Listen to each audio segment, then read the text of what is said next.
या बातमीचे प्रायोजक आहेत रिदान ज्वेलर्स। आमच्याकडे 24 कॅरेट, 22 कॅरेट, 20 कॅरेट आणि 18 कॅरेटचे सोन्याचे हॉलमार्कचे दागिने मिळतील। HUID नंबर प्रमाणित दागिन्यांसाठी GST बिल घेणे अनिवार्य। 100% रिसेल गॅरंटी। इतकेच नव्हे तर प्रत्येक 10 ग्रॅम सोने खरेदीवर 10 ग्रॅम चांदीचे नाणे 20 जुलै 2024 पर्यंत अगदी मोफत। ग्राहकांसाठी विशेष रिदान गोल्ड योजना। ग्राहकांनी सलग 11 हप्ते भरल्यावर 12वा हप्ता आम्ही भरणार। त्याची रक्कम 1000च्या पुढे कितीही। मजुरीवर 50% सूट देखील मिळेल। पत्ता रिदान jewellers, 133 new तिरेगाव, Chandni Chowk, forest, Solapur.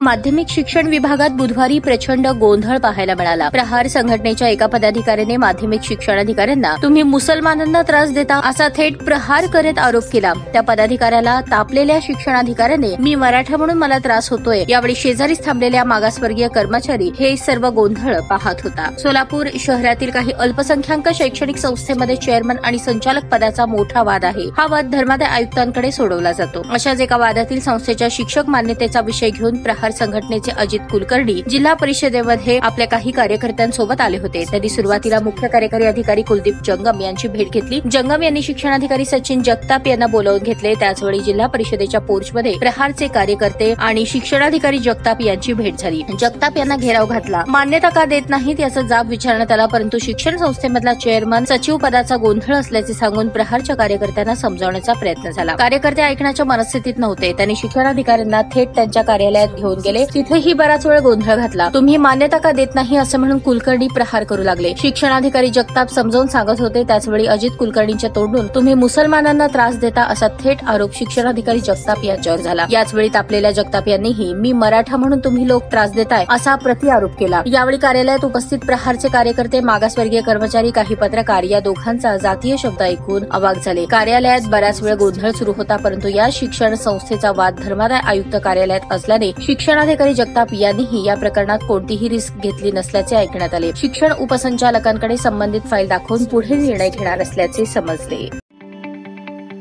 ताज्या बातम्या पाहण्यासाठी प्राईम महाराष्ट्र न्यूज चॅनलला सबस्क्राईब करा।